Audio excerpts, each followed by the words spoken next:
Good morning, everyone, and welcome to the last day of the Nordic Climate Action Weeks, and welcome to our Nordic Pavilion at the COP25 in Madrid, and welcome to our online viewers. My name is Stian Fjelldal, and today we are so fortunate that we will have Nordic climate ministers in our panel in Madrid. And with those words, I will just give the word to my colleague in Madrid, André Jamholt. Thank you, Stian, and hello, Stockholm. It's very nice to have you with us today, as we have some really exciting guests with us this morning. As you all know, the negotiation is still going on here in Madrid, and we might not see the final result, maybe until tomorrow. And in the middle of hard negotiations, three Nordic environmental ministers have set aside time to be with us. Nordic transparency for you. And without further ado, I want to introduce the ministers. It's Krista Mikkonen from Finland, it's Ola Elvestuen from Norway, and it's Isabella Lövin from Sweden. And I'm going to start with you, Krista, since it's the first time we have you on the stage with us here. And as Finland has the EU presidency as well, and you have been leading the EU delegation here at COP25. First question is Europe speaking with one voice in these negotiations? Yes, we have been speaking with one voice, and that voice has been very strong, that we need more ambition and we need more action, and very quickly. So it's very happy that yesterday night we got a clear message from the European Council that the whole Europe is behind this 2050 climate neutral target and committed to do it. And also this Green Deal, what Commission published this week, is a such right message that we need action and we need to start it now. Even though we have targets in 2050, we can't wait for that. We need to action today and tomorrow, and actually we needed to start it already yesterday, and luckily the European countries has been very active. But now we need to recall all the other countries to follow us and to understand. If we look at the science, there is no doubt that we need to do more. And that's why, especially the next year, when there is a time to countries to update their NDCs, it's the most important that we have a clear, strong message that we need more ambitions, and all the countries need to update the NDCs to be into line of the Paris Agreement and 1.5 degrees.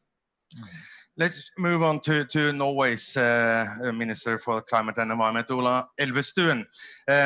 You are also the president of the UN Environmental Assembly, the highest kind of decision-making body related to the environment here. And you have, I know, been leading or chairing some of the negotiations until 3 o'clock this tonight or last night. Yeah. Are you tired? Well, we should be tired, the ministers at this stage of the negotiations like this. So that's no problem. What are your feelings about the outcome of the negotiations now on the final leg? Well, that will be decided today, or maybe also tomorrow. Isn't it really how successful this COP will be? I think the major issue is what is mentioned.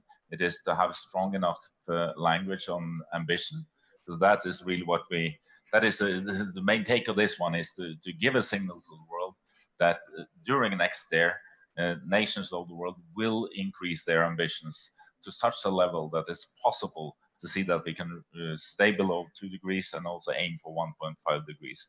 You have a lot of countries that have said they will increase ambitions, but the larger emitters outside of the EU, I think the EU's message is really the strongest that we've had, and has a global real impact. And then, of course, Norway, we are so closely linked to the EU now. We have the same goals for us. We want 55 and are working for that. When it comes to the other issues on markets, there is still work that has to be done, that you get an agreement that has the quality that is high enough, that there's no double counting, but we still can find a solution. And on what I've been facilitating, the loss and damage, which is a very difficult area, that goes how we can strengthen the work to meet the most dramatic changes that we see by global warming, extreme weather events, etc. How to scale up the support, both to prepare for it, to build back better when it happens. But here we have put forward a text that we really think is the middle ground that we put forward this last night, and think that should hold through the last couple of days. But all the parties of the countries, they need to want to focus on what we need to achieve. Also in this area, need to take one step and a large step further, instead of just focusing on their positions that they had coming into the meeting. Have there been any moves or moves? Of course, they have been negotiating all last week. So there is a text with a lot of good language in it. So what we are looking at is the last points where we have listened to all the parties. They do not agree through those rounds that we have had, but we have listened and has focused on where we think the balanced text can be, and has put that forward to the presidency so they can do their work that is so important at the now at the last stages. But I think what we have put forward is taking into account all countries' inputs, but everyone gains something, but then you also have to move away from some of the positions. Let's move on to Isabella Lövin, the Swedish environmental minister. A couple of days ago, you told the world leaders in the plenary that we must listen to the demands of the young people. We must enhance our ambition and reduce our emissions. What kind of reaction have you got from the world leaders on that strong message? Well, I'm not the only one giving that message. So I wasn't the first to kind of break the news that the children are out there and they're demanding action. So everyone knows that. But there's a dissonance between what's said and expected from us, from the global citizens, and the negotiations in here. I think basically there's kind of two major issues here. One is the ambition, and that we need to live up to the Paris Agreement. We need to reduce emissions. And if we're going to do that in a transparent way, in a way where we can trust each other all over the world, we need a rule book, we need an accounting system, we need a transparency on how the different countries are reporting that we can trust. So there's no double accounting, there's no kind of trying to cheat the system. So this is really the base for us to be able to know that we will reach the Paris goals. Then the other question is what Ola is now dealing with, that it's more like looking backwards on all the damage that has already been done by us, the rich countries, and how are we going to compensate for that through money to adaptation, support for capacity building, etc. And then, of course, loss and damage for permanent damages. And I think the most important thing that we need to focus on is reducing emissions. But if we're going to get all the other countries along, then we have to recognize all the damage that has been done. And we also have to recognize that poorer countries are the ones that are affected the hardest. And we need to make sure there's resources, and we must all try all the time to build trust.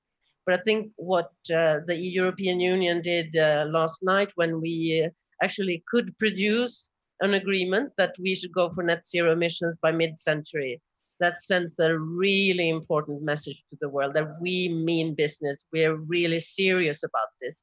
So we're also giving a lot of financial support to developing countries, but we're not only kind of trying to buy emissions credit from poor countries, but we're going to do our own homework. And that sends a really strong message. I almost felt like giving you a hand for that. Okay, I can ask a lot of questions here on the stage, but I think there are so many here in the audience that has their own question. And Stian, I would like to start with Stockholm. Are there any questions there from Stockholm? A couple maybe, and then I would like to say as well that we have a huge crowd, a lot of young people here in Madrid. And I actually want to emphasize that I'm going to let the young people speak here. Okay? Stockholm, go ahead. We don't have a huge crowd, but we have an informed crowd, I think, a smart crowd. Anyone want to ask a question to the ministers from Stockholm? Maybe we can come back to us and you can take over. In Stockholm. Okay, hands in the air, everybody. We have 1, 2 behind there. State your name and then question. My name is Naya. I'm coming from Changemaker, Norway, and we're part of the civil society, and we've been following the negotiations very closely these whole 2 weeks. And I've been focused on loss and damage. And our minister, Ola Elvestuen, is also deeply into that also.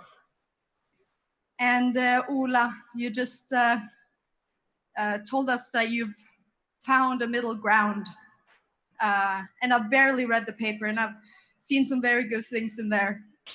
But as a civil society, we're not completely happy, of course. We have to, you say that we have to not only think about the original positions that parties have come with, but find the middle ground. But I believe that we also have to remember that those original positions are based in a very unequal world, in an unequal power structure, with rich and poor countries. And we can also see that here at COP. And when we've been inside the negotiation rooms, it's been a little different than I feel like you're trying to, or all of you in general are trying to say outwards. I've heard a passive EU. I've heard a vague Norway when it comes to finance of loss and damage. It's very important for us that we reach the 100 billion goal in 2020, and it doesn't look like we're going to. Right now in the text, they're talking about that we're going to be able to write scaling up finance. All of the civil society, G77 plus China, the developing countries, the island state countries, they all want to have new and additional finance in the text. Both Norway, the EU, the United States, Australia, and other rich countries, they are afraid to give new and additional finance. And that's exactly what we need to reach the 100 billion goals without cheating. So I guess maybe my question is, do you feel like you are really trying to reach the 100 billion goals with vague language such as scaling up? Are you afraid to take your historic responsibility? We as a civil society are here to really watch you and go home and tell our countries what you are doing here. Mm-hmm. Okay, Ola, I think that one's for you. Yeah, and there's no disagreement that this is really a huge problem. And for some countries, I mean, small island states, it is truly existential. There's no doubt about that. So this is not if there is more finance, we have to scale up. But it is how this is being done that is a disagreement. And of course, we have heard the positions of new and additional, but that is not a position that will get an agreement on this COP. So we have to focus on scaling up, and if you look at the wordings of the text that we proposed, it is the wording is quite strong, and you take in every group, so it's a broad scaling up that is proposed in there. And we also looked at some of them, with the expert group, with the Santiago network. This is very technical, so it's hard to follow, but those that follow negotiations, they understand what it means. So we've taken that in and think this can be a position. And we also have to, so this is on the worst causes of global warming, where we have to go in. At the same time, we also, of course, have to fill up on adaptation and also on the mitigation. And I think one of the positive things also of this COP is the focus on nature-based solutions that we had to lift just a year ago. There's been such a change just in 1 year. And from Norway's side, to do that, I'm also very glad that one of the major announcements this week is the agreement that we have together with Germany, the UK, and with Colombia, the support we are for them to halve their deforestation rate by 2025. That is also a major, so there are things happening. Yes, you have difficult negotiations, but we are not solving the problem of global warming here in these COPs. That is what happens between the COPs. So we have to focus on what is moving, and then we have to have the framework in the Paris Agreement and manage to, we got to the rule book last year and then manage to move it forward every year. So I think the most important also on loss and damage is to have a deal here so that we can take that major step instead of holding on to the difference, because there's so much positive in the text that we put forward that is the focus that we should have. I would also, what I heard was a vague EU. Krista, any comments on that?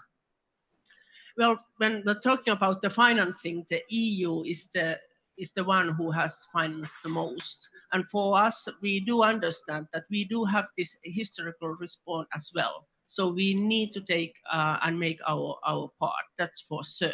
And we do have now these finance mechanisms like a Green Environmental Fund and the other funds, and that's what we can use now. Because when we are talking about some new financial tools, it takes time before we can use them. So it's important that we use those tools, what we have now, and make sure that all the EU countries are willing to finance more. And when they are, for example, deciding about the funds for the development projects, they always look at that also in sense of the climate policy and adaptation and mitigation in developing countries. I really think we're tapped into something here. Isabella, you also wanted to comment on that. Yes, I'd like to comment on the political complexity of talking about new financial mechanisms at this point. We already have the Green Climate Fund, we have the Adaptation Fund, we have the Least Developed Countries Fund, we have bilateral cooperation with development support, we have the World Bank, we have all the financial institutions that are saying that they are getting into adaptation, and we have all need to progress to a decarbonized world and also help, of course, developing countries. But I think to kind of get bogged down right now here in Madrid and for Glasgow on new financial mechanisms on all the damage we've done in the past, would that give us the vision forward that we need in order to get away from fossil fuels? That, I mean, we're in this, I think, this dynamic where we're starting to get away from the Paris spirit. The Paris spirit was, okay, so we're going to get this done. And now we're back like who's to blame most and who's going to pay. But your question on the 100 billion, I think we're going to get there. And actually, it's a drip in the ocean, because what we need to do the transition is not 100 billion. It's trillions and trillions and trillions. And what we need to do is to get all the financial flows to go to sustainable development and Agenda 2030 and getting away from fossil fuels. Okay, a small comment on that, and then we have another question back there. I thought the last words that were so good, because I was talking about really the big things that we have to do. But on the deal that we're working on now, also look at the proposal that we have on broadening responsibility on the Green Climate Fund. That is also part of the proposal that we have put forward. Okay, next question back there. Yeah. Hi, my name is Hilda, and I'm also from the Norwegian Civil Society in Norway. And while I've been here, I've followed Article 6. And it's very important that we do Article 6 right. Because, firstly, it's difficult to change something that is established. And secondly, because it can have huge consequences for both the climate and human rights. Article 6 is made so that it gets easier for countries to deliver higher ambitions. And in the Paris Agreement, in 6.4, it stands that countries shall aim to deliver an overall mitigation in global emission. I have experienced that many countries try to negotiate themselves out of responsibilities and undermine the actual Paris Agreement by promote an option where it stands that this should be voluntarily. And a voluntarily option will not have the same impact as a compulsory option. So I want to know how your countries work for an OMG. That's my question. You want to direct it to someone in particular? Anyone? I can Krista, start. go ahead. I fully agree with you, and that's what the EU wants. We don't need those kind of rules which are not good enough. If we can't have the Article 6 good enough here, it's better to continue the discussions next year. We need to make sure that there's no double counting. We need to make sure that we have that kind of rules that which make sure that we are cutting down the emissions. And we need to make sure that there's an integrity for nature and also for the human rights. So those are the no-goes for us that we don't want to have bad rules. It's better to not have rules here if we are ending up to having the bad news, bad rules. So that's very important to EU, and the Article 6 is still open. So let's see that how it's going on and are we getting the good rules, because that's what we need, good rules. Yeah, I agree. Yeah, I think Norway is very much aligned with the EU on Article 6. So it's really about getting an agreement that has the necessary quality, because it has necessary quality, no double counting. It's a discussion of quotas that can be brought over to pre-2020 over, and how large that cannot be too large, because then it weakens. It has to strengthen the Paris Agreement so that you can get more ambition and not being a result that in the long run will weaken the Paris Agreement. And you also have the discussion if there's parts of this that will go over to adaptation. That is part of this also, that we are positive and looking at and positive on that. I just want to go back to Stockholm to check if there are any questions from Stockholm while we have been. I will have a look at my audience, and they're just looking back at me. That's one question actually here. Yes, please go ahead. First. Sure. Hi, my name is Nikolai. I work for the Danish Ministry of Climate and Energy. I have one quick question for you. You have plenty of green voters, the entire Nordic, but it seems that we lack green citizens. Everyone wants change, but no one wants to do things differently. Everyone wants renewable energy. No one wants transmission lines in their backyard. Everyone wants us to do something about aviation and emissions, and we're leading the green energy transition, but yet again, we are not leading in terms of CO2 per capita. So how do you translate your green voters into green citizens. That's it. Thank you. Well, Isabella, you want to answer that? I think every major change in society needs those that are pioneers and really takes leadership and shows a bit of courage. And of course, in Sweden, we've had a lot of resistance against many of the reforms we've done over the last 4 and 5 years. For instance, the introduction of a tax on aviation kind of unleashed complete rebellion in the Swedish parliament, and they tried also to actually have votes of distrust of different ministers, etc. But now we find that the tax on aviation is actually quite very accepted and very popular tax. People find it really reasonable that also the aviation should pay. You need, I mean, but if we only would have listened to the majority in the parliament, then we would not have come forward with that. But now people think it's okay. And actually the numbers of passengers in Sweden have decreased now for 2 years in a row, actually 11% reduction for domestic flights and 5, I think, for foreign flights. And little by little, you can see that, okay, so this is not a big sacrifice, and we're going to also invest in high-speed railways, and they're going to be alternatives. So we just need to carry on because it's the right thing to do. And by the way, we got good numbers of reductions of emissions in Sweden yesterday. So I'm quite happy that it seems like the trend is now that we are starting to reduce emissions. Since that was kind of a question leading back to the Nordic countries homewards.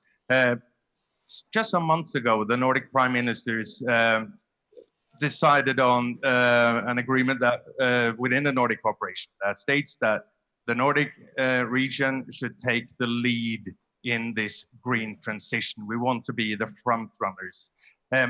How can we improve that cooperation to get there? Some concrete suggestions? Well, we have, of course, we are in a cooperation.